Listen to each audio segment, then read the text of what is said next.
Hello and welcome to the Monkey Nut Punch podcast, the show where we break down all the biggest stories from the world, TV, gaming and all things geeky. I'm your host, Gareth, and there's my co-host, Keith. I was rather professional. Yes, we're coming to you from and positive. Who are you? Where's Gareth? Okay, I was just going to say, because in this show we'll be talking now. Anyway. Keith, what are you doing? How you doing? What's wrong with you? Have you got a boil on your ass? No. In that order. I'm good. It's another week, another dollar. Nothing really to nothing sticks in mind of being particularly special this week. What have I watched this week? I'm trying to think what I've watched this week because again, nothing really has jumped out at me. That we talk about on this podcast anyway. Daredevil, I watched that. I got bored halfway through, stopped, and then came back and tried to watch it again, and then couldn't finish it. It had something interesting in it. I know where the ending was going. Yeah, it's Vanessa who called the thing, not thinking. Yeah. But then Daredevil gets shot protecting Kingpin. Which was because we can talk about that. I mean, Daredevil was all right. It was in play, and we got the final episode this week, and then we get Andor for 4 weeks. They are airing the 3 episodes together in blocks. So you'll get the first block, second block, third block, fourth block, which is kind of what you wanted to do anyway. So we can watch that. It's just a shit time we're watching. I did watch Star Trek. I did watch the first episode of The Bondsman. I haven't had a chance to watch the second one, but it wasn't what I thought it was going to be. So I thought, okay, this is interesting. I thought it was a show about a bondsman with Kevin Bacon, and the devil and demons did not factor into that. I'm glad I surprised you. Yep. So that was like, okay, I shall continue watching this, but I was already watching something that I'd seen a Facebook clip of, and I wanted to finish watching that from like 2015, a miniseries based on an Arthur C. Clarke book, but I've only just got through the first episode of that, so I've still got to watch that. And it's an F1 weekend, and although we don't talk about much about sports, I am an F1 nut, so I was watching that last night as well. Keith, I'm an F-22 nut. I love F-22s. They're fucking brilliant planes. F1. I've just seen your wife's comment. I don't need to do that anymore. I have a wife. And if you believe that, you believe anything. I've got a bridge to sell you. Right. Shall we get into the news? So, yes. Let's get into the news. Let's start off with our first news. What shall I pick? What shall I pick for this one? It's,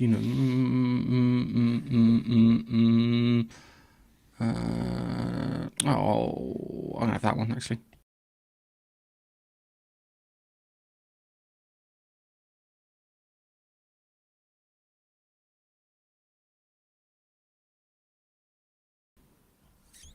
I've lost my page.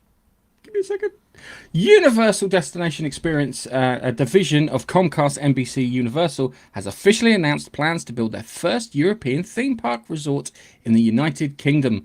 The project, named Universal Studios United Kingdom, spent ages thinking that one up, is slated to open in 2031 in Kempton, Hardwick, near Bradford, approximately 60 miles north of London. The development will span 476 acres, making it the largest theme park in Europe upon completion. Um, my money says that they will do that before they finish building the Arna's whatever it is in Disneyland Paris, because they've been building that for fucking years. So Um, 31. it's interesting because, I mean, Euro Disney or Disneyland Paris or whatever they want to call it this day. How big is that? Is it quite a big park or is it quite small? Yeah, I'd say it's quite fairly big. Yeah, it's Magic Kingdom area in there is probably the same size as Magic Kingdom in Florida. Studios is probably just a wee bit smaller than the one in Florida. Actually, I'd say it's 2/3 smaller than the one in Florida, but it's only those two parks there. Where in Florida, Disney World, you've got that, you've got Animal Kingdom, you've got Epcot, and then you've got the water parks and Disney Springs. That's Are fucking they huge. considered to be multiple parks? Because Epcot is its own park in its own right, isn't it? Yeah, Or- yeah, it is its own park, but yeah, I don't know. It's going to be. The reason I asked this question is because I don't have a lot to compare it to because I've never been to Disney anywhere. But I have been to Universal in Singapore, but it's quite small. There's only about How about 6 or Thorpe 7. Park, Keith? Bigger than Thorpe I'd Park. say Universal's about the same size as Thorpe Park, if not smaller, Ooh. in Singapore. Okay. It's not that big.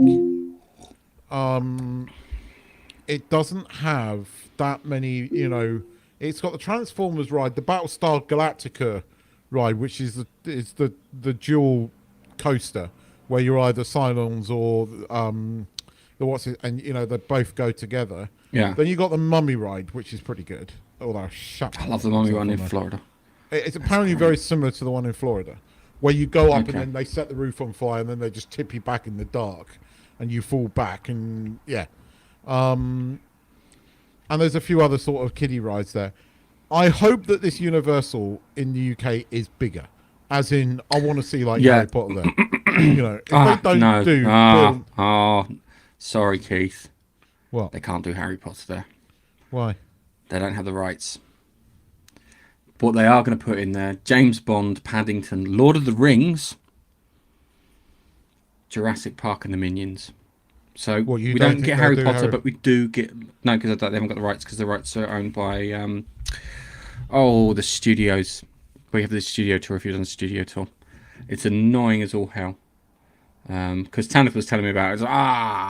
That's the one thing. Because if they'd done that, we would be down there loads, dressed up. But yeah.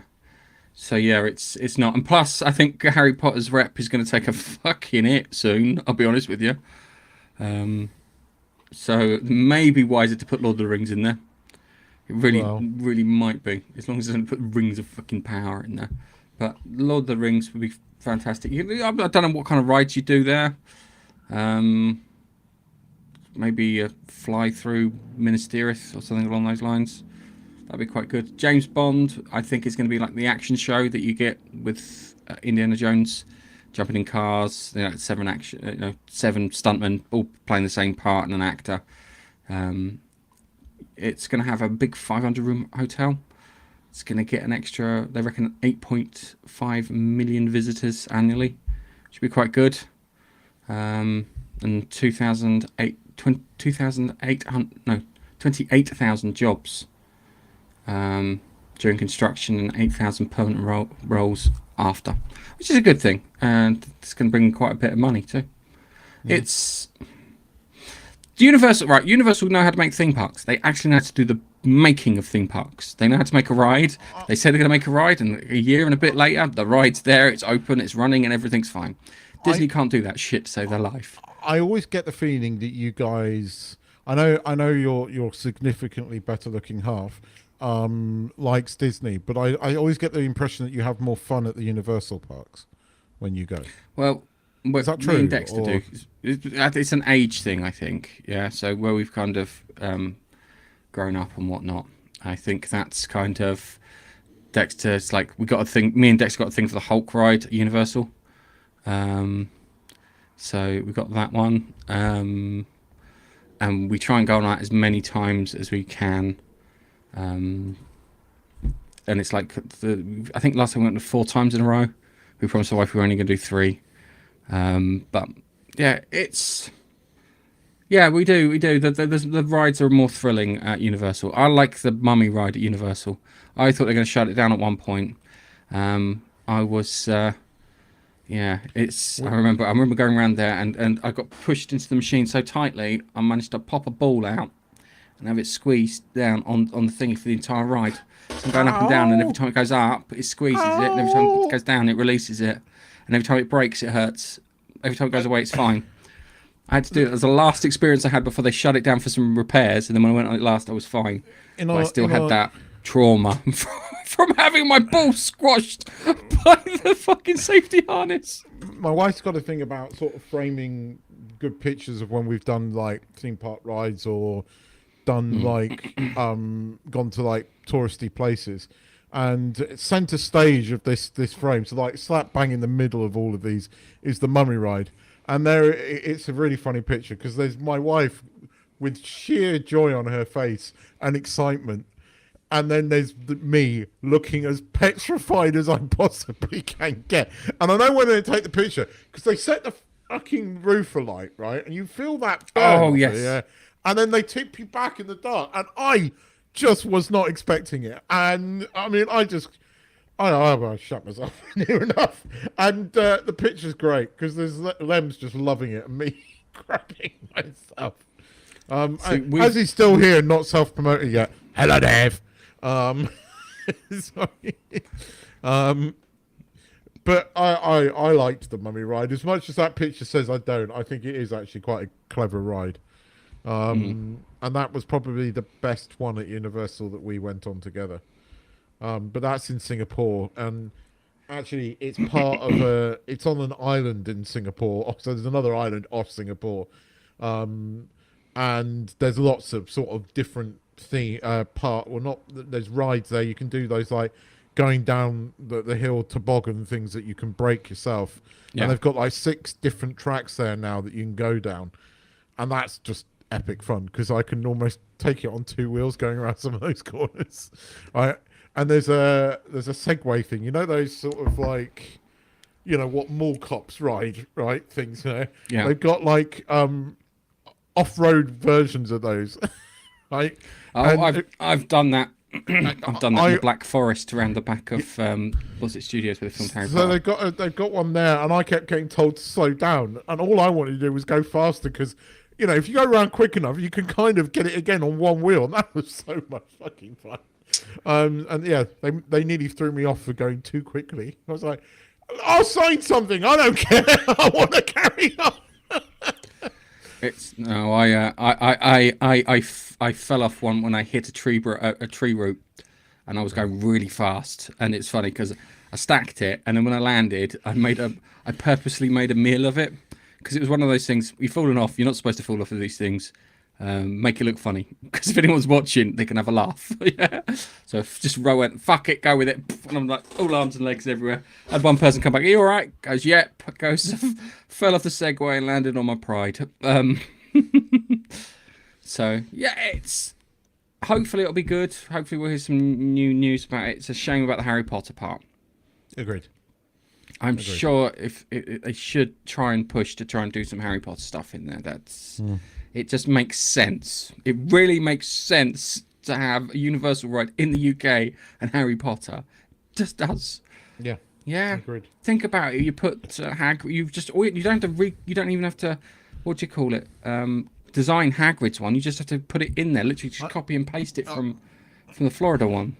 I mean, the studios are cool, right? But you don't get like the Hagrid ride. You don't get what's its face, the street, and Diagon Alley. You don't get Diagon Alley. You don't get Hogsmeade, and those look awesome. I mean, I'd take Diagon Alley over, I think, Hogsmeade, just purely because you video called me from there once and showed me the dragon. I was just like, bastard, I'm so jealous. But yeah, anyway, it's good news. It's good news. Right. What's next? It's good, sir. Let's go on to... Hello, Dave. I'm sorry? Is that Dave? he was there. I figured I might as well do it. Hulu has officially unveiled the trailer for the upcoming animated anthology film Predator: Killer of Killers, set to premiere on June 6, 2025 in the US on Hulu and internationally on Disney Plus via StarHub, making this the first franchise's first animated feature, expanding the Predator universe with new historical settings. The historical settings that we've got, and I looked at these and went, Viking setting, ninja feudal Japan setting, and World War II Allied pilot investigating mysterious threat setting. They missed the pirate one where the Predator got the pistol that he gave to Danny Glover in the end of the second film. It's a fucking missed opportunity there. And fair enough, but I did think that feudal Japan was kind of cool. And I kind of want to see that, and yeah, as Chuckler said, Vikings, yeah, that sounds cool as well, and I missed that, so I don't know, that sounds cool to me. I'm up for that. I was so it was a trailer. Yeah, go on then. Will it play? Well, if you turn the volume on. There we go. Sorry, it's not YouTube.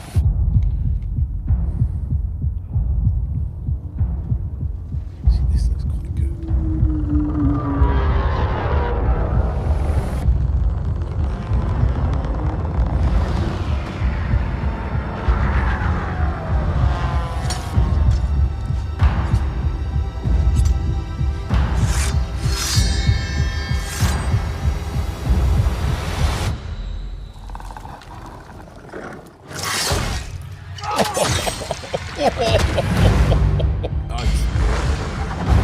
You are old Yes, enough animated now. job. It's time I tell you about the monster.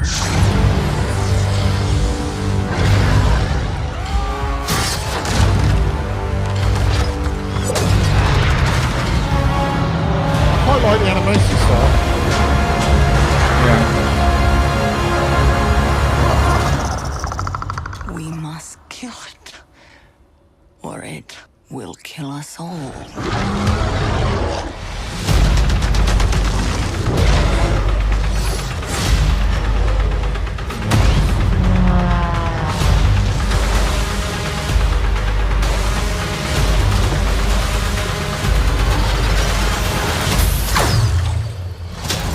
YouTube stuff.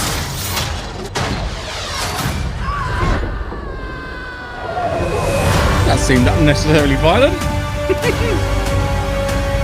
Now wrong with unnecessary violence. Overkill is underrated. Overkill is underrated. So yeah, I like the look of that. Screenplay is penned by a guy called Mikhail Robert Retardo. Fucking Retardo! Routere. The story was by Trankberg and Routere. The voices feature Lindsay Van...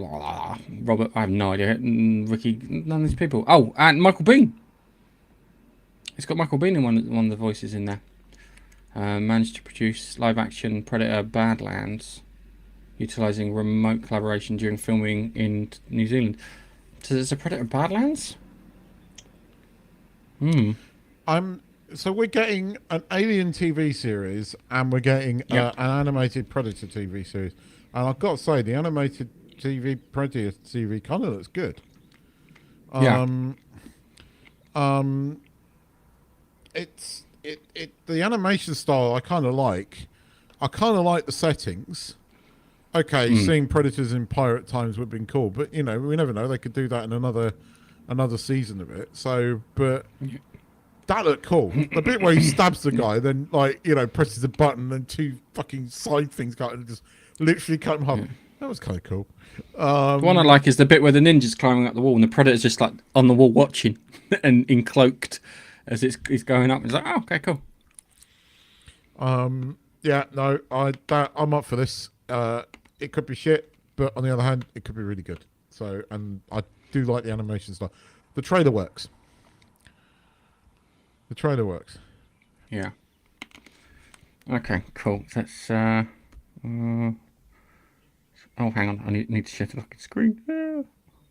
Screen. Sorry. Bad host. I'm usually really good at this.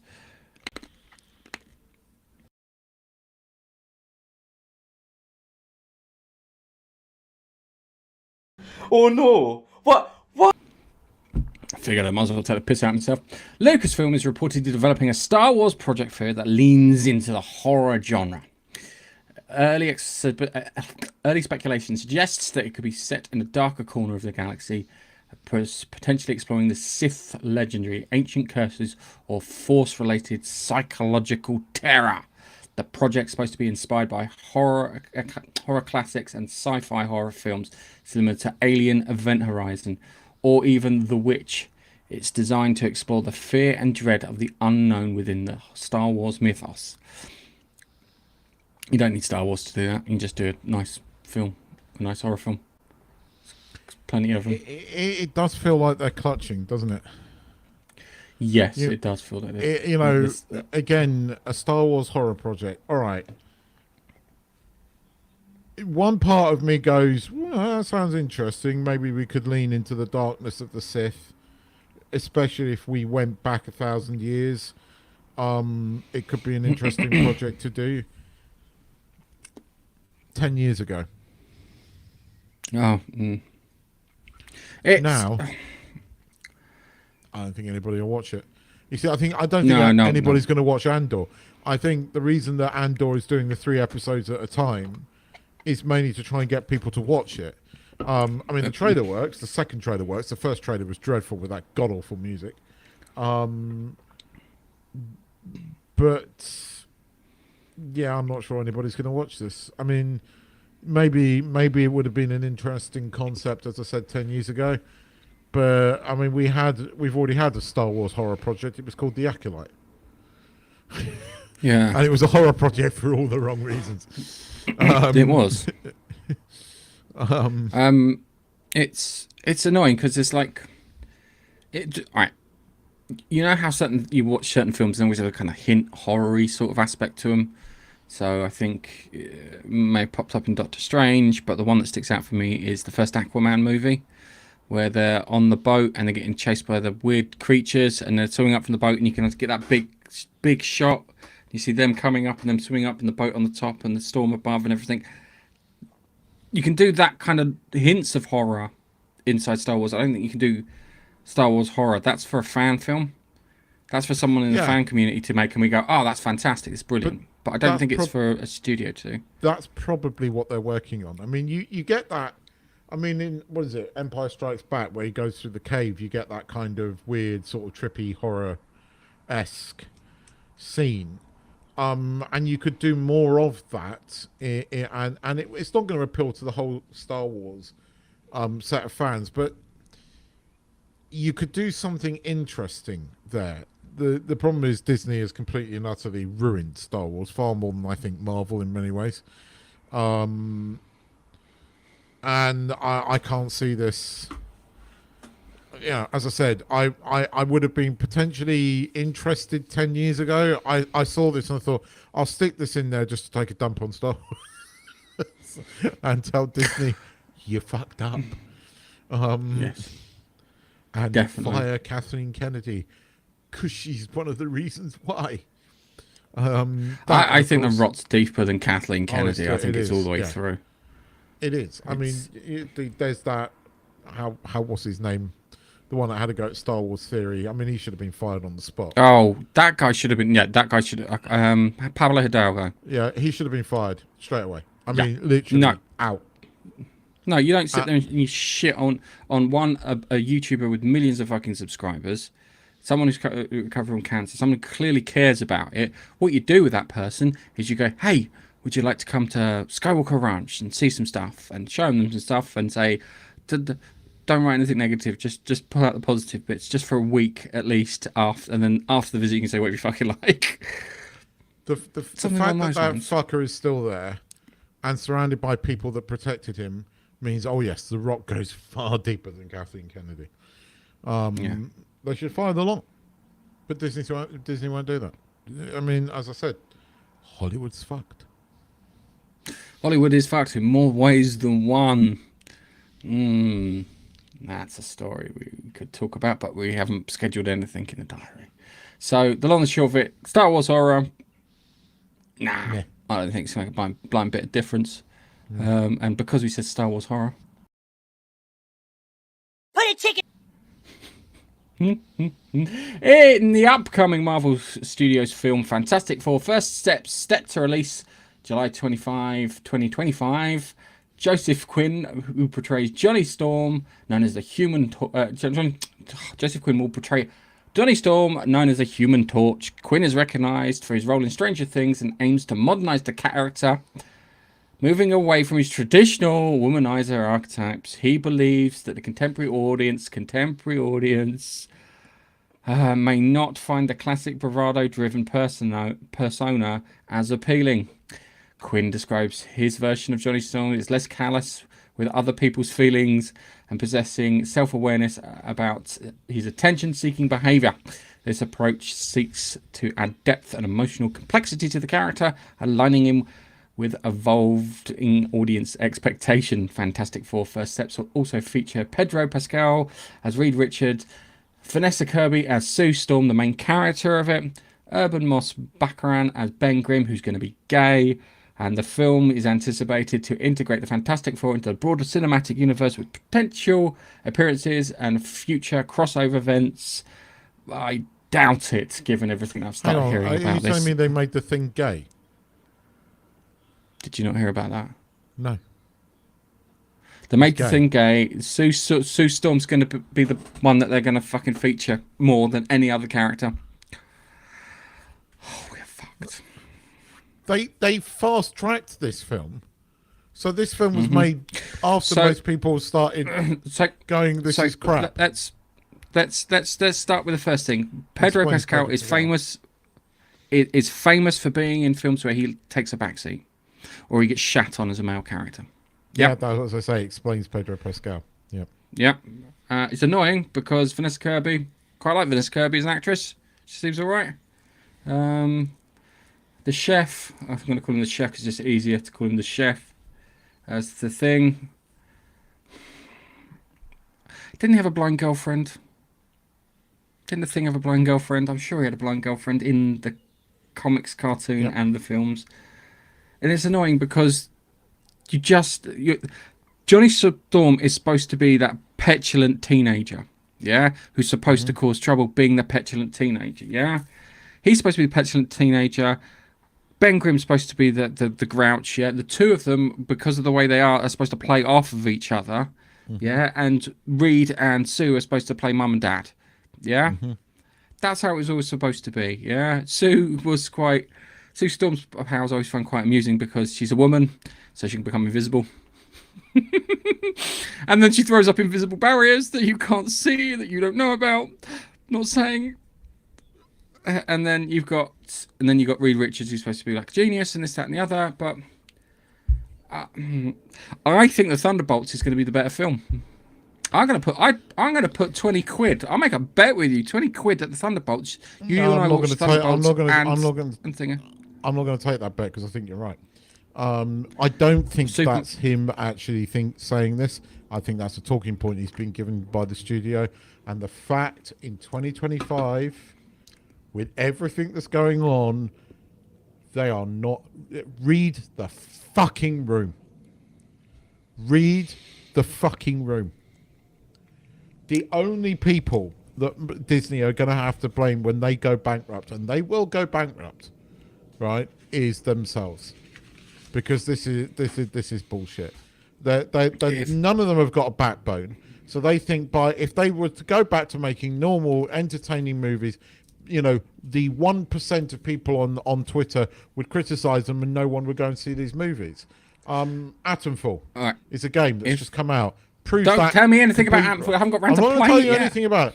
It proves that wrong. Because there's no woke bullshit in it, and it's one of the most popular games of this year, liked by millions. Why? Because it hasn't got any woke bullshit in it. It's just an interesting story, right? Why are Disney still doing this? Why are they so that they are so fucking stupid? They deserve to go bankrupt. I'm sorry, but they do. I'm done. Look, Keith, if they go bankrupt, me and you, we're going to buy the Muppets, yeah, and we're going to have a late night Muppets TV. Try and put together a late night Muppets TV show, and it's all adult humour. It's not for kids whatsoever, and you get Isn't that called Avenue Q? No. We're gonna do it. We're gonna do it properly, Keith. We're gonna do it properly, Keith. We're gonna do it with Kermit the Frog. Yeah. What? A pig trying to molest a frog every 5 seconds? We can do that. Well, that's pretty like, much what she does. It's like, what do you call it? It's like, why do your fingers smell of bacon, Kermit? Things like that. As many as we can get in there. Seriously, and we're just gonna be rude and crude, and they have guests on, and we're just gonna see if we can. We try and be serious with them, and then see how long we can get them before they crack. Frank Oz will be up for that. Yeah. Yeah. Okay. Yeah. That's Yeah, I'm up for that. Buy the Muppets for £1. £1, yeah. And then we just got to figure out to get funding. I'm sure we can get funding from somewhere. It's all about the people you know. Anyway, next story. All right, Gold Member. Don't play the laughing boy. There are only two things I can't stand in this world. People who are intolerant of other people. The Nintendo Switch 2 is launching on June 5th, 2025, and has sparked considerable discussion due to its pricing and broader implications for the gaming industry.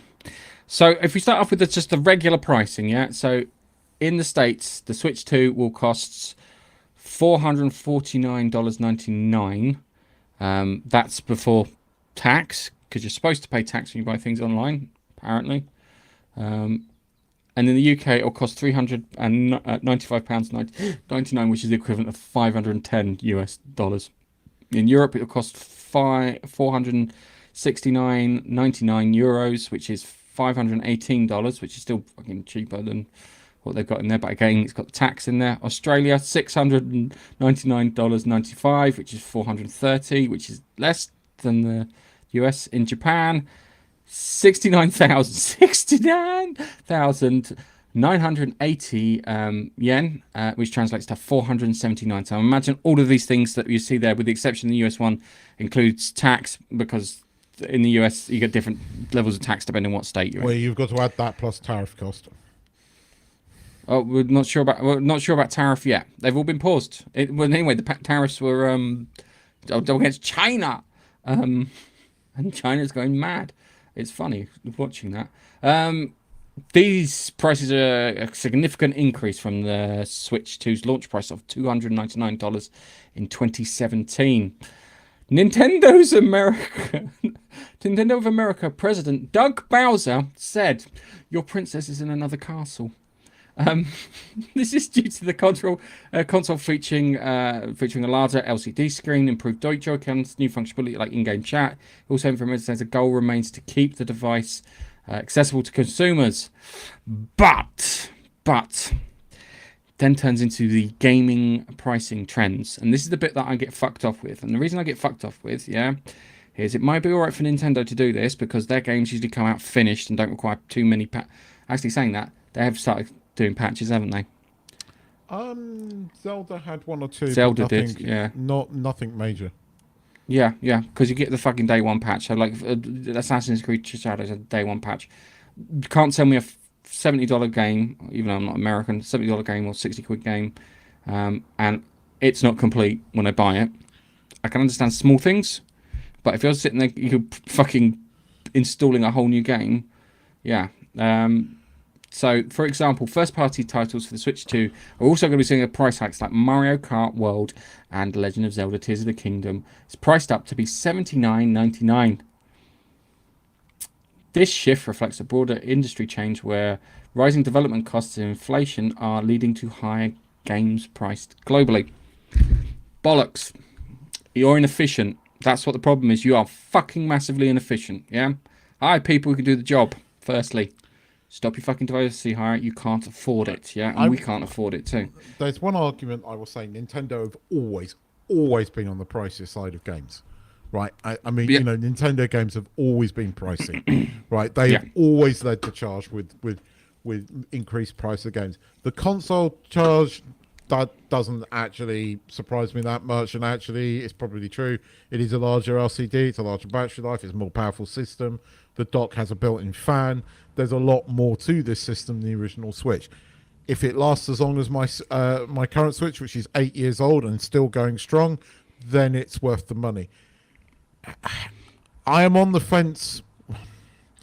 I'm probably leaning to say that it's a bit too expensive on the games, but it doesn't surprise me that Nintendo. I think $70 for Mario Kart is a lot of money. But look, I just paid about nearly 60 quid for Atomfall, right? If you do the exchange rate, it was, well, maybe 50 quid for Atomfall, right? And it's £10 less than me. I got 5 hours into the game and realised I fucked up, or went back again and started again, and then I did it in 11 hours. I could have completed it in a lot less than that. That's no spoiler, because there's many ways you can do many things in there. But all in all, that's about it, and I'm now bored of the game. Zelda, Tears of the Kingdom, 200 hours playtime, and I'm still going strong on that game if I wanted to, right? That's a lot of playtime, and when you factor that in, is 70 quid a lot for a game? I don't know. I'm gonna raise your Zelda and swap you out for Helldivers, which I paid £30 for, and I'm at 394 hours on that. But that's an online. And I play. That's an online game. No, yeah. it's not an MO. It's not. It's like it's a team. It's a team shooter on third-person team shooter online, and I've been playing that off and on. So I come in, I've got a couple of rounds. It's that game I pick up, have a quick go on, put it down, move on. Yeah, and that's 30 quid, and it's online.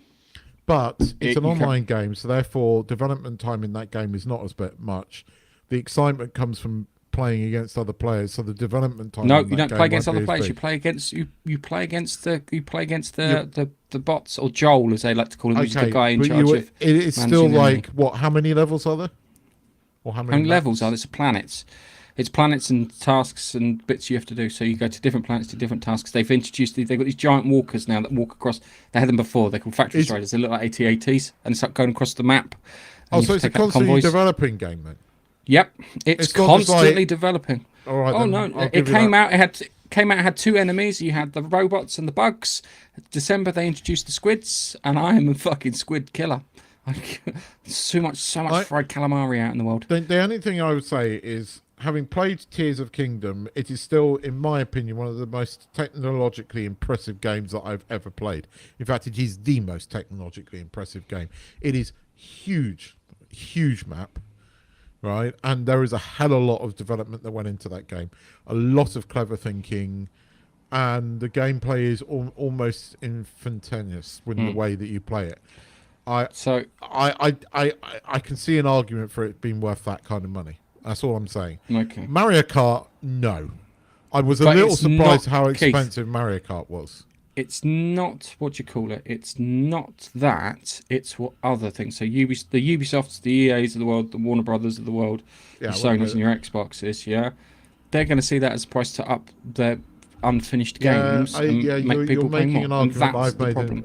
You're making the setting the precedents argument, which I've made with you on other things in the past, and you're absolutely right. You're absolutely right, because I've made the same arguments. But despite the higher price point, the Switch 2 has experienced a robust demand in pre-orders in the UK. Of course it has. And they sold out rapidly, with some units being resold online being said to be sold online for £1,000. In the US, pre-orders were delayed due to tariff concerns, but set to begin on May 8th, initially through invitation only for Switch online members. Analysts suggest that the premium pricing strategy may inadvertently boost sales of the original Switch. It's funny. That's my first thought. That was my first thought when I heard the price. I was like, I should really buy an OLED Switch. It is cheaper in Japan. My pre-order at the moment is through Japan. I think it equates to about 300 and it's about 340 with the conversion rate at the moment. Mario Kart is slightly cheaper. You can play the original Zelda Tears of the Kingdom on it. But you have to pay $20, or I think it's $20. I can't tell what it is in pounds. So probably 15 quid to get the upgrade. Yes, I know. So it doesn't come across. Yeah. So for example, I loved a game called Days Gone on the PS4. When it shifted over to the PS5, no money for the update. Cyberpunk 2077. Okay, it had a fucking horrible launch. No price for the update on that either. Yeah, I think it's slightly cheaper. No Man's Sky, Keith. Yes, I No know. Man's Sky came PlayStation out 5. fucking horrendous, yeah? I know. All those updates and a VR update for it too. It's mad. It's yeah. I'm not So saying that this is great, but on the other hand, I'm not surprised that so many people are. I want one. I think it just seems that a lot of the things that I was annoyed about with the first one, they fixed in this. 4K graphics, great. It's got a fan, great.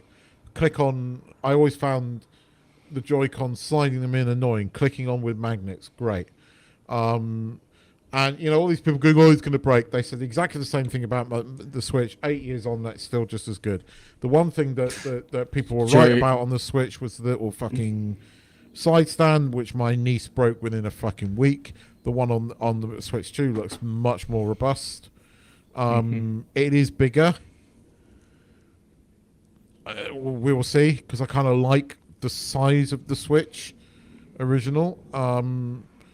But look, everybody fucking took a dump on the Switch when it was first announced. Everybody said, a lot of people were really negative about it, and it turned into one of the world's most popular consoles, and it's been going for 8 years. My argument went, I think you probably can actually find a recording of me saying it when it came to the Switch one, when it was like this. Until Mario Kart and Mario World come out on it and Zelda come out of it, it's not going to be considered anything until those happen. And it's the same with this too. Yeah, you're right. So Daniel I'm Brown waiting. Yeah, they haven't announced a new Zelda game, because I mean, Tears of the Kingdom took 6 years to make. There is another Zelda game in development. You know it. I've got a pre-order on one. Whether I actually buy it or not at the moment is another matter. But it's relatively easy to pre-order in Japan at the moment. There's going to be a shit ton of them in Japan. And it might be that it comes down in price, but we'll see. I've got friends in Japan, so I was going to say, what do you call it? Daniel Bowser, or whatever his name, fucking Bowser, charge of fucking Nintendo. He did have a Don Matrick moment from when the Xbox One launched, yeah? And he did what they did with the Xbox One. So if you can't afford the Xbox One, we've got a product for it. It's called the Xbox 360. He did exactly the fucking same. And historically, Nintendo's always been one console on, one console off. One console on, one console off, yeah? This is their off console. It's their pattern. I think this is going to change. I think this is their off console. I think they're gonna. I think they always do it. They've done it. It's GameCube. They have. Yeah, well, they didn't do it with the Game Boys. You had the Game Boy, then you had the Game Boys have been popular pretty much throughout all of the iterations, and this is kind of like the amalgamation of, this is the love child of a Game Boy and a NES. I mean, it is. And a Wii U, just to make it a little bit more, spicy. I don't think this is going to be an off console. I think this is going to continue the trend because people love the Switch. And I said it at the time, I think the Switch is genius. And I stand by that. It is genius. And I think this is just going to continue the trade. Mario Kart World launching, people are going to want that game. I mean, everybody loves fucking Mario Kart. Everybody loves Mario Kart.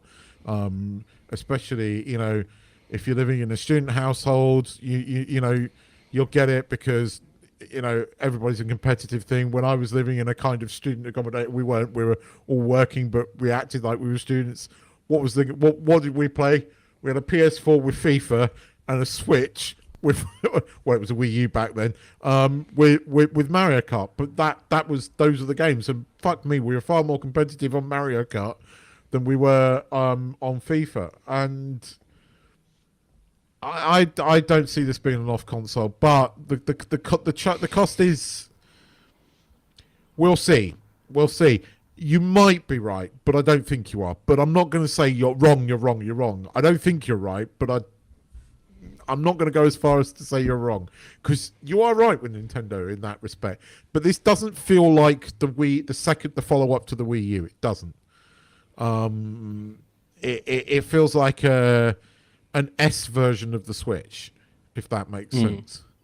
It's like I don't think this is the Switch 2. This is the Switch S. The funny thing is, you're charging what you charge for an Xbox or a PS5, and the hardware does not match.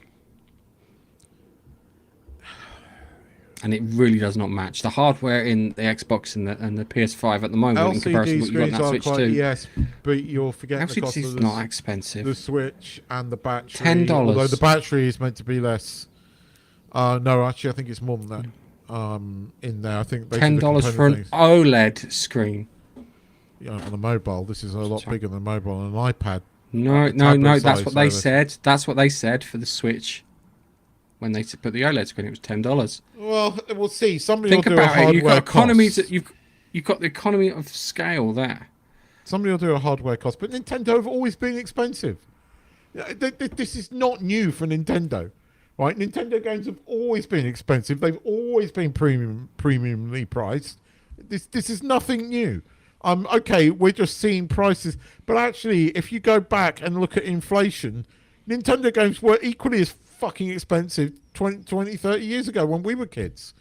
Yeah, but although 70 quid for Mario World is expensive. What do you call it? You got a cartridge, so you got something physical. You got a manual, and you got something that didn't need fucking patching. And that's the other thing too. Is they're trying to push people. I think the other thing too is I didn't put it in the notes. They're trying to push people down the digital route too. You have a point. I'm not disagreeing with you. I am just saying that I don't find this surprising. It doesn't mean I think that it is, but it doesn't surprise me. And the issue with Nintendo is with their digital services. Out of all the consoles, they are the worst, followed by PlayStation, and Xbox are the best because you can still play bloody 360 games that you. Because I've got bloody Fallout I bought on the 360 digital. And I can still play that now. 3 consoles, I'm a third console away from it. Nintendo, yeah, all those digital games all gone. No, that's true. Look, so they're going to push you down digital games. Work on that. So, yeah, don't get me wrong. I'm not disagreeing. But all I'm saying is it's nothing new that Nintendo are charging premium prices, but this is pushing the boat out a bit. Yeah, it's not what they do; it's what everyone else does. Yeah. Okay. Shall we step out of our gaming face punch and restore normality and go back to being Monkey Nut Punch? Yes. I think it's time we read the comments. So, Gold Star Spiffer. Oh dear! Why did you watch D20? A 5 foot out of I saw a poster of it. Unfit, overweight woman takes on terrorists. I saw a poster of that and went, nope, because I knew what it was going to be. Nope. Nope, not touching that one. Yes, I'm back from the border. And then look, my missus, even though I told her I was going online, second. She's shouting finger out, love. She's shouting. Oh yeah, she was shouting at me. I can hear her. Keith, we don't know what else you've been watching. Yeah, you do. No, I fucking don't. I know you're into midget porn. I am not into midget porn. He's into midget porn, everyone. He loves it. Dave says hello. I've already done it. And so I hope you get. It's wicked. Did you say wicked?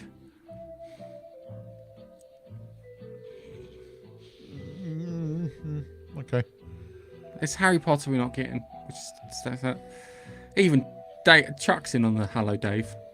And a hello from Chuck. And it says lorries in the salt mine. Mining That salt. I don't quite understand that. Biffers on the hello, Dave joke too. Hello, Dave. And then we got Universal UK.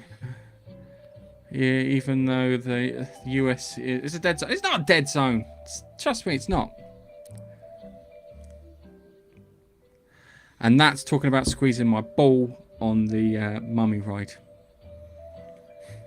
Because that's painful. And yeah, that did hurt.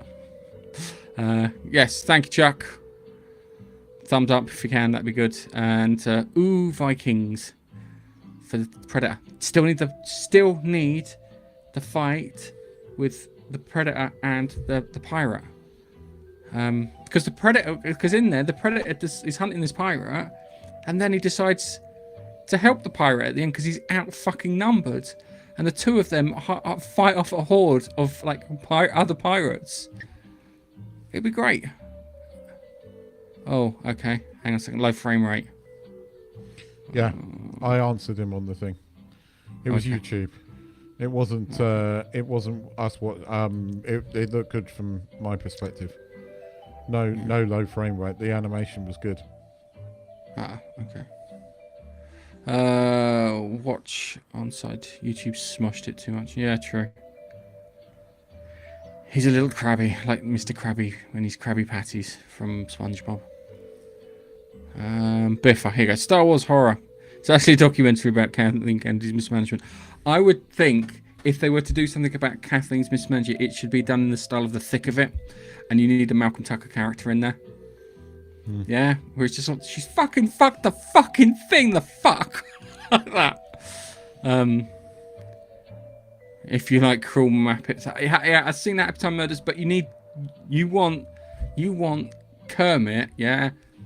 And it's great, because if we did buy the Muppets, I would have it so Kermit would never say it, but he would insinuate it constantly. Yeah, but they kind He of would did be the only that one, though. in the Muppet Show a bit. There were a few sort of adult gags hidden in the Muppet Show. Oh no, Keith, we'd go balls to the fucking wall. Yeah. We'd be having the local Christian people complain about us, saying that the Muppets were demonic. And to which I'd reply, yes, they are. We use voodoo blood magic to animate them. Now, if you guess what that's a reference to, I'll give you 10 quid.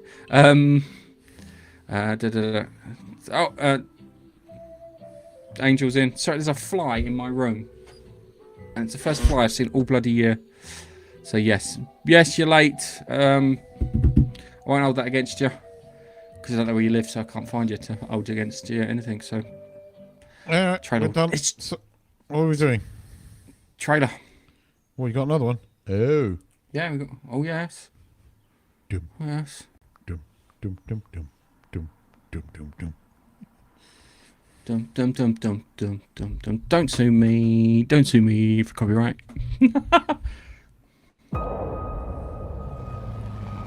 This can't all be true.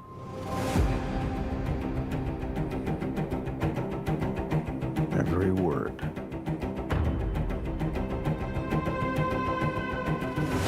CIA Black Vault break-in. Am I reading this correctly? The Kremlin bombing? In fairness, the bomb was actually meant to kill him. He gassed a security briefing. That was just 2 months ago. This explains the handcuffs. It's still not clear why he's here. If we want to bring the world back from the brink, we have to deal with him. Should he choose to accept? Smart people on every side are close to panicking. What exactly is? It's got Milchick and fucking what's the mush from thingy. The problem is with Milchek, the poor actors. I'm going to just have this metadata attached to him where creepy, slightly kind of sexual undertone, sort of, get away from me. Your plan.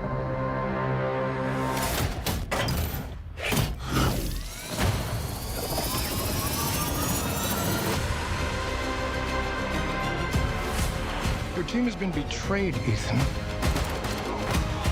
All your secrets compromised. Everything you are, everything you've done, has come to this. You gave him an aircraft carrier? Our lives are the sum of our choices. If this was your calling, your destiny, I have no regrets. Neither should you.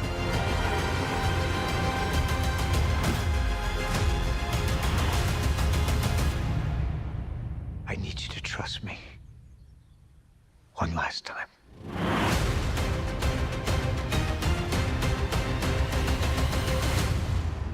Yep.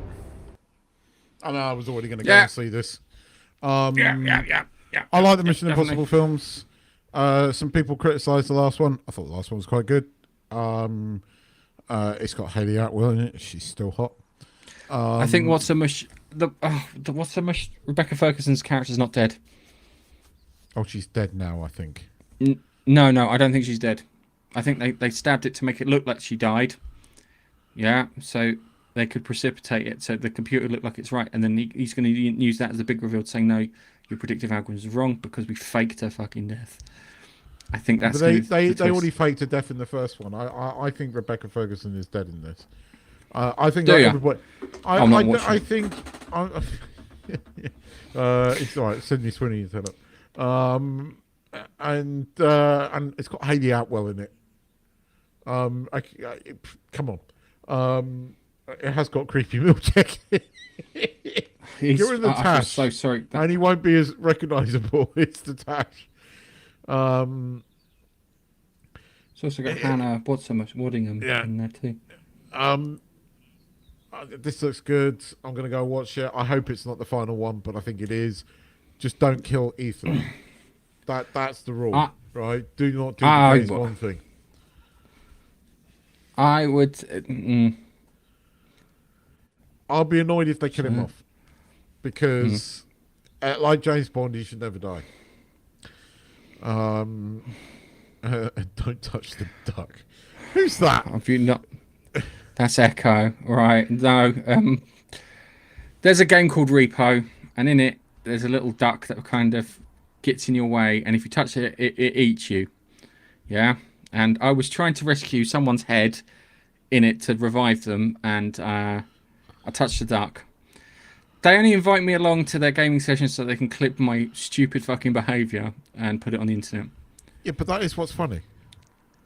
Have they seen the video of you playing the what was its face demo? The PT demo? Oh, the PT thing. Where I invented the term double fuck, where you're not Yes. fucked, you're fucked twice. So if you double like, fuck. taking the piss out of Gareth here, which I assure you is absolutely fine. Go and watch the PT demo for more laughs, because it's fucking hilarious. He's genuinely scared, and it's great. And I've known him a very long time, and I know he was genuinely fucking scared. That was not him acting for camera. That was him shitting himself. I've been desperate to find something that scary again, but I've not. No, you found never anything. have. But actually, to be quite honest, I love playing games and prattling around with you. Let's play Bradley's. Oh yeah. The time that we were I'm laughing flying at it now. that gyrocopter, and you blew the fucking tail thing off, and you're like, I didn't touch it. It wasn't me. He was like, yes, it was you. And then what was it? Wonder Woman, when we were playing fucking DC fighting game. What they call it, Injustice. Yeah. And you're just sitting there and you're just punching me, going, Wonder Woman.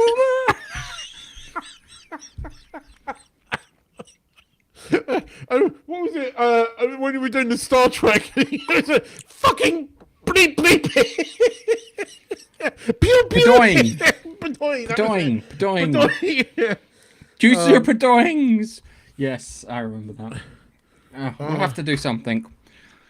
The problem is your time difference doesn't quite allow us, so it'd have to be like Saturday afternoon, Sunday afternoon sort of time like this. Okay.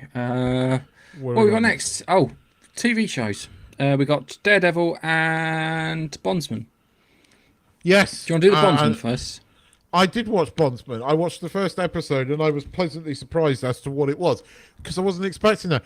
I don't think they showed it in the trailer because I remember the trailer being the start of it where he bashes the shit out of the guy that comes running out the door, and they don't show the next bit where he kind of gets his head half chopped off. And when that happened, I went, what? I wasn't expecting that. And then he kind of wakes up alive, but with his neck still kind of cut off, and then he heals. I'm like, what the fuck am I watching?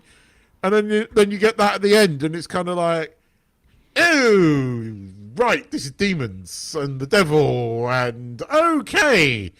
So he's a bounty hunter for the devil, effectively. Yes, he's a bounty hunter for the devil. He needs to return souls back to the afterlife. It's really good. I really enjoyed it. It reminded me again of the TV show called Stan Against Evil. Yes. Did you ever watch that? Yeah. It was like that. It really felt like that, but it also felt like it could exist in the same world as Supernatural. There's so many. You need to keep watching it because there's more bits that happen in it. And I always say to Tanith, it's more interesting watching someone who's incompetent try and succeed at something than it is to watch a competent person do it, because it's just not interesting. Watching them struggle and fuck up is far more funnier. This is true. And he's trying to sort out. And it's John's wife. And did you notice the son? No, go on. The son is Will Robinson from Lost in Space. I've only watched the first episode. Was he in the first episode? Where did I miss that? He was in the first episode very briefly in the bar. Oh shit, yes. What's his face from... Oh, yes. I missed that. Yes, you're right. Yeah, because I saw it and I went, no, that can't be. And then, yeah, it turns out it was. From the new Lost in Space, right? Yeah. Yes, from the new Lost in Space. He also plays young Reacher in season 1. Oh, yeah. Reacher. He's young Reacher. Yeah, he turns into a big bastard. And I enjoyed the first episode. It wasn't what I expected. I will finish watching it by the end of next week, and I will report back. Hopefully in the same vein. I enjoyed the first episode. I thought the first episode was good. Yes, that was something that was pleasant. So yes, thank you for recommending me something that's actually decent. Yeah, it was. I was quite surprised by it because it's like, I forgot what watching TV like this was. Daredevil. Shall we talk about Daredevil? I kind of liked this episode. So I liked it to. I mean, when he went to see Bullseye, I knew that Bullseye would escape. And I thought, okay, now it's getting interesting. The way somebody asked me this the other day because my student likes to talk about Marvel. One of my students likes to talk about this, and didn't understand why at the end why he protects the Kingpin. And I said it's all to do with when he visited Bullseye, and Bullseye accused him of being the same as him. And he was like, no, I'm not the same as you. And to prove that he wasn't the same, he jumps in front of Kingpin as Bullseye aims to kill Kingpin, and takes the bullet. So at the moment, he's been left kind of dying on the floor. I'm not sure I agree with the fact that it was the Kingpin's wife that did this, because they've totally changed her character from the Netflix series. Yeah, and I think they changed the character from the comic books. From what I remember, yeah, she always looked at all these like criminal enterprises. That was his day job, and she was never interested in his day job. She was interested in Wilson Fisk, and it was always something in the Spider-Man comics. It was always something that came across as a bit weird, because when Spider-Man approached her, I'm not sure about Daredevil, but when Spider-Man approached her, she was always like, kind of, yeah, but he's this wonderful person. He's into art and blah blah blah and fine dining and this, that, and the other. And he goes, he's a fucking evil genius, and it's like, kind of, oh no, you're only seeing one side of him. It's true. Yeah, but that's what she was like in Netflix. She was the soft side of him, the calming side, and now she's some kind of, you know, manipulative evil bitch, and it doesn't work for me because that's not what the character was. Foggy is not dead. I still think we're going to see Foggy at the end of episode 9. I do. Punisher's obviously going to come back in. So we're going to get Punisher. Yeah, he's got 5 fucking minutes right at the end. Oh yeah, but they missed some prime fucking bits to deal with. Yeah, they could have had the anti-vigilante task force go after Punisher. Yeah, and you could have had like fuck off great big gunfights and whatnot. And it's happening. It's all happening in the second season. This is what I keep saying. But no one's going to be Keith. No one's interested. Yeah, I know, in it. You should have been this. You should have just been this series. I agree. On the Batgirl. I agree. I don't know why they didn't completely bin it and start afresh. I do not understand, because this season's been disjointed. The bits where the original Netflix guys are involved and have written, those are quite good. The original stuff that's left over from those crappy creators that you fired are shit, and it's been an utter mess. But there are great fucking moments in this episode. Again, you know, jumping in front of the bullet. Didn't see him doing that. Yeah. The whole, even though I don't agree with the wife, the dance scene is pretty good. And there are some moments on here, and you know, when the Kingpin is being the Kingpin, it's fucking great. That was the other thing that got me, is that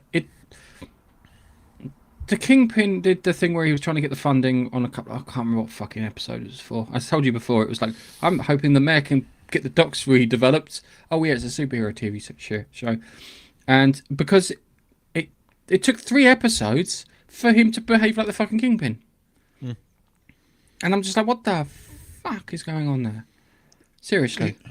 He was the Kingpin in the diner when he was in the first episode, but that entire first episode was written by the new people. It's been an utter mess. I think season 2, I think we're going to watch this at the end and go, season 2 is just way, way better. But no one's going to watch it because you're right. I don't disagree with you. I think you're going to get all of this in season 2, and it's going to be a much more coherent. And no one's going to watch it because again, Disney just don't know what they're doing, and it's shocking how bad some of the decisions that have been made here, and it's probably down to mismanagement of money. I mean, if I was a major Disney shareholder, I would be demanding investigations into the way they do their accountancy, especially when all that stuff came out of budgets and movies. It's not just their accounts, it's just that inefficiency. Yeah, it really is. And it drives me nuts. It does. Anyway, do you want to see Don't Touch the Duck? Go on then. Here's Don't Touch the Duck. Grab it. Don't touch the duck! He wants a hug. Don't touch the duck! Don't touch the duck! I was trying to get the head. Don't touch the duck! Don't listen. There you go. They made a video of you touched the duck, and that's you touched the duck. Yeah. Yes, that's fucked with the duck.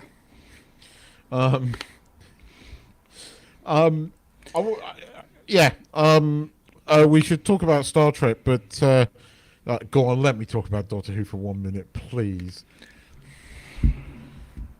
Guess what? Okay. He cries.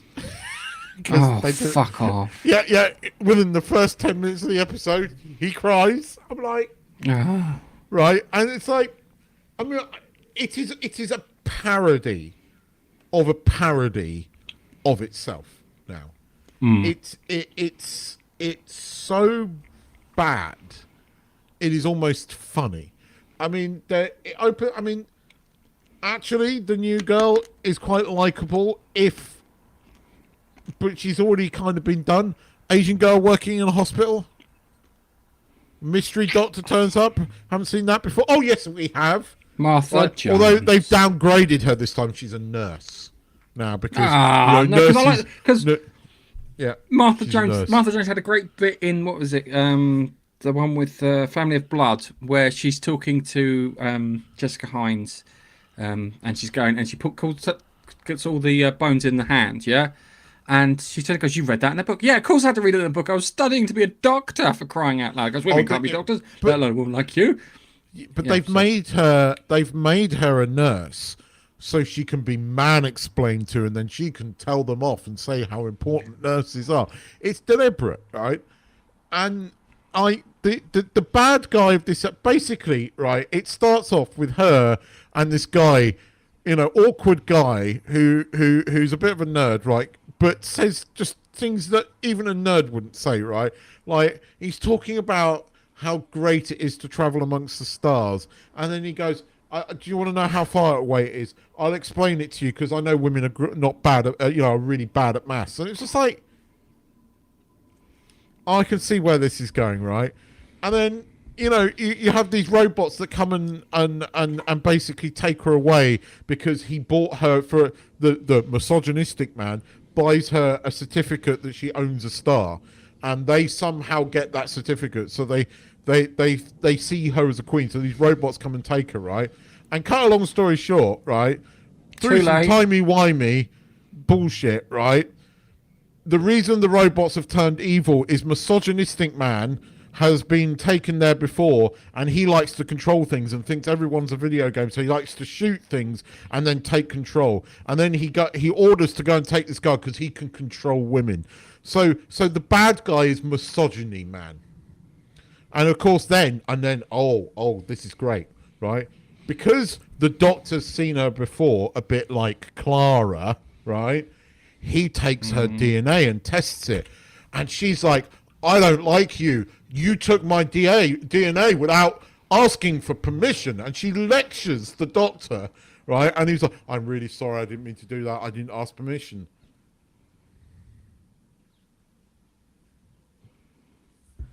Tumbleweed. I don't know what planet fucking Russell T Davies is on, but when all the dodgy bullshit comes out about him, and there is going to be some dodgy bullshit that comes out about him, because a 55-year-old or however old he is now, like, 65-year-old man, basically getting all giddy and lecturing all over like a half-dressed 20-year-old gay black man. There's nothing dodgy with that at all, is there? I mean, you can lecture us people with disabilities and all that shit and tell us how we should be living our lives, but there's nothing wrong with that behaviour there, is there? Oh, you work for the BBC. That's right, I forgot. It's not like as a president or something. No. Okay. I cannot. I sat there last night, right, and I could not get over how transparent this is. And it's like, how did anybody in their right mind I mean, I understand how Disney signed off on this, right? I know how Disney signed off on this, but this is the BBC, Piers Wagner, the head of BBC drama, needs to be fired. I absolutely should be fired, because this is tax. Yes, there's Disney money, but there's taxpayers' money in this, and this is not what the BBC Charter states. So, as I have said before, and I will say it again, the BBC has to go. Yeah. I want to show you something. I forgot to put this in the trailers. I want to put this in. Let's do it before we talk about Star Trek. Oh yeah. I don't know how I forgot about this. I saw this. I know what it is. It's fucking brilliant. I love this.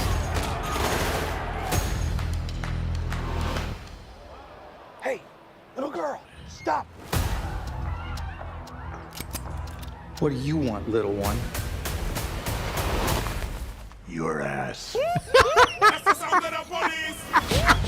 That's the sound of the beast.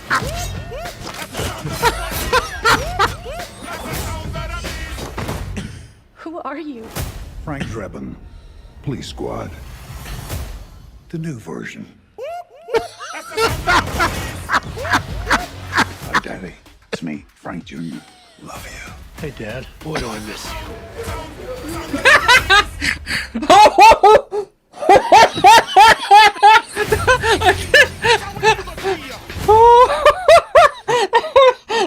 At least they didn't shy away from it. Sorry, there was for the listeners. They're all talking about their dads, and like you got Frank Drebin and I can't remember his name, the chief of the police. I think it's O.J. Simpson. And the black guy looks at him and goes, "Nah, I don't think we're doing that one." I forgot that bit at the end of the trailer. That's a great trailer. That's a fucking great trailer. That is a great trailer. When I first heard about this, I was like, "Really?" And then I saw the trailer. I was like, "Yeah, okay, I get it now." I think it's gonna work because the reason I think it's gonna work is I always pictured Leslie Nielsen as a comedy actor. He was not. He was a fucking serious actor up until he did. I think with Police Squad, the TV series, and after that he was just comedy all the way until he died. But he was in like Return to the Forbidden Planet. Yes, I think he's a big one that I remember watching him in before I saw him as something else. Here, look, wait, you want to watch another one? So this is why they invite me along. Go see it. Go say hello. Go on, go say hello. Close the door.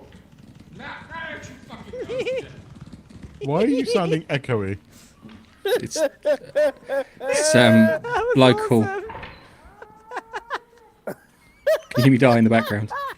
How about you locking you in? Awesome. Oh my God! You're getting killed in every game you play. Are they picking on you, Gareth? I'm not saying they are, but send makes help. A nice change. He always picks on me. This is called karma. Karma. I have to. Wait, I should tell you. I always say I'm better at him at games because as soon as I beat him at anything, I never play him again. Yeah. It really winds him up. Yeah, it really does actually. I beat you like 20 games in a row. The last time we played, I beat you. It's the only way I can win. I am shit. Well, I'm not that shit at video games, but I'm not as good as him. So when I beat him, I refuse to ever play him again. It's the only tactic, and you've got to admit it's a good tactic. But this is pretty funny. Which is I love the fact that. Sorry. Oh dear. I shouldn't take so much glee in another person suffering. They're picking on you, Gareth. It's not nice. Anyway, did you watch Q Who? Who?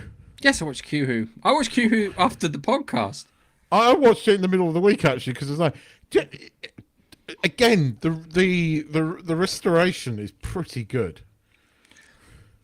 Yeah, right. One of two things. Yeah. Q was not the bad guy at all in this, and Picard's response to him is fucking terrible. He turns up because I want to be part of the crew. Yeah, and it's like kind of okay. So how will we do this then? Not how we do. No negotiation. No, you're not fucking doing it. Yeah, but there's already been but again because we missed out a few Q episodes. We've had one other one where he tries to recruit Riker. So I mean, Q is kind of like the annoying, and he does the right thing, but again, at the end of the episode, by doing what he's done, the Borg now know and kind of make a beeline No. The Borg were already attacking the settlements between the Romulan and the thingies settlements. They were scooping shit out the ground long before Q turned up and helped them with that. The Borg were nowhere near. They were still in. They were like 7,000. No, go back and watch. Go back and watch because the Romulans in a couple of episodes before with Commander Domilok or Jakar. It's like kind of you've been attacking our settlements, and it's like just been scooped out the ground. Watch. They were there. They were there. That's a different Borg cube. They were 2 different Borg cubes. But this is the first time the Borg turn up. This is the first episode. Yeah, first time you see the Borg doesn't mean they weren't there before. You think that implies that the Borg were there? Well, I mean, if we're going to go on that, then we could also argue that the Borg sent sent V'ger back, or Voyager. No, it's something else, something bigger and cooler. Sorry. Well, I always like the idea that the Borg were like raiders of sorts. Yeah, they'd sit there, they'd assimilate a thing, and the cube would get a bit bigger, and you could tell them how much they were like independent cube bits on their own. Then they just turn up, and then the cube would get bigger. And if it's like a 10-mile by 10-mile cube, you know, it's been around for a while. 3-mile cube, not as much, or a kilometre. It was quite a clever way to introduce, like, arguably one of Star Trek's modern most iconic villains. I mean, if you read William Shatner's continuation books, V'ger, it is implied that V'ger encounters the Borg homeworld, which I always thought was kind of cool. It doesn't make any sense, that. V'ger's fucking technology is way out there, nowhere. Think about that giant cloud that it could make. The energy it could output. Exactly. But I mean, the thing I liked about this episode is you get that, and in later episodes you don't get it until you watch First Contact, the sheer scale of a Borg cube. And I liked how, even though it was a composite, they showed like the bit where the away team is on there and it zooms out a bit, and you get that vastness in the interior of the cube, which you don't see. You don't really see it in Best of Both Worlds. The trouble with the restoration and the 4K upload was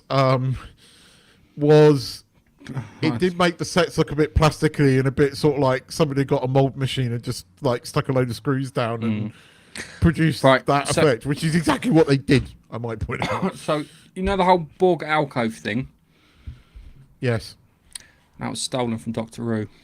Yes, I know. Doctor Who 21 something, the one with Bernard Cribbin.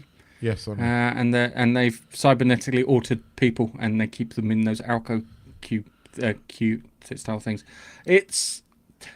I liked the idea that you couldn't talk to them, you couldn't reason with them. I like that. I kind of like it to be a bit more kind of eldritchy, if that makes any sense. It's like in B5 with the shadows, where you could talk to the fucking shadows. I didn't like that idea. I don't like that idea. I think there's something beyond us. That just, as far as we're concerned, we're just in the way. And when he kind of describes them to him, it's like kind of it's the ultimate user. Yeah, it doesn't care. Yeah, you're just in its way. You're just a resource for it to consume. It doesn't think of you as a person. I like that idea, and it kind of gets in Best of Both Worlds. It's still there. It really gets lost when fucking Hugh turns up, which I hate with a passion. Yeah, and then the one with Law and Data, and they have their other Borg ships. They had the conduits, which were cool. But yeah, I like this. The setup's really good. The setup is really, really good for a villain. Yeah, it is really good, and it's. I like the fact that Worf sends one of his guys to get hit and not him. It looks a bit more dangerous than normal. You can do it, because I usually want. I get hit. Mate, I really, seriously, every time someone turns up, I'm the one who gets hit. You fucking do it. You're my underling. Do it. Then gets decked by a Borg, which was quite fucking funny. Yeah. I enjoyed the episode. Yeah. I liked the bit with Guinan and Q. You know, the ending. Yeah, Picard was a bit of a dick, but I think he was a bit of a dick with for a reason. And at the end of it, I mean, I still think you could argue that Q, he did the right thing, but there could have been there's repercussions. It wasn't the same. It's not. It wasn't the same Borg cube, because there was another one. There was another one going around the Romulan border. Yeah, well, no, I mean, even in Best of Both Worlds, which we are going to do next week, I just thought we'd better do Hugh Who, because it really, Best of Both Worlds is a sequel to that episode in many ways, because it's the next time we see the Borg. But it was a great episode, and again, the restorations are so pretty, and actually, it holds up. It holds up quite well with the restorations and the effects, and you realise how good the effects were on that show. I think if you Put Q Who against Best of Both Worlds. Best of Both Worlds looks better. Yeah, no, we're about to watch this, but I just want to say this: 24 episodes in that season, 22 episodes in a year, and it takes. Oh my god! Imagine that! 2 years to produce 6 episodes or something, or 3 years to produce Severance season 2 that was utter shite. And it's not even to the same fucking quality too. Network TV was much better than streaming. Full stop. Oh yeah, Paradise is an exception. Well, they came from Fox, which should have been network TV. True. And the guy who did it before was from network TV, so he knew all that shit beforehand. Did I ever tell you the theory about Guinan's race being wiped out? I can't remember what's the name of her race called. Oh god, I was going to say the Algerians. It's something like that. I can't remember, but yeah, go on. They are wiped out by the Borg. Yeah. Do you know why they're wiped out by the Borg? Why? Because the Q send them after them because they are sensitive to all the changes that the Q make. Yeah. And it's like they can't have them watching them and interfering with what they do. So they sent the Borg after them to wipe them out. You see, this is why I'm so desperate for them to do Legacy under, because he had a plan with the Q. He had a plan to do something with Q, and I always felt that Star Trek missed a few beats by not doing more with the Q. Alorians, thank you very much. They turned Q into a bit of a joke in Voyager, and I always felt that you could do more with the Q and make Elor. Yeah. See. Are you a Star Trek encyclopedia? It's what you call it. I love Cisco's reaction to when Q turns up at Deep Space Nine. Just fucking hits him. He's not having this shit, and he never comes back. That's great. He's just like, not having this shit. Fuck off. He does. You're no fun. No, I'm not no fun. I've got shit to be doing. So we have got Best of Both Worlds next week, which we'll do. Which is arguably one of the most iconic. And I look forward to that. So yes. Anyway, I think because considering I started off with no news this morning, we've done quite well in this. Yes, we have. So yeah, I think let's put a bow on it. All right. Thank you very much for watching. Thank you very much for listening. I've been Gareth, and you've been fantastic as ever. Oh, me. Oh, sorry, Keith. See you later. Bye. Bell end.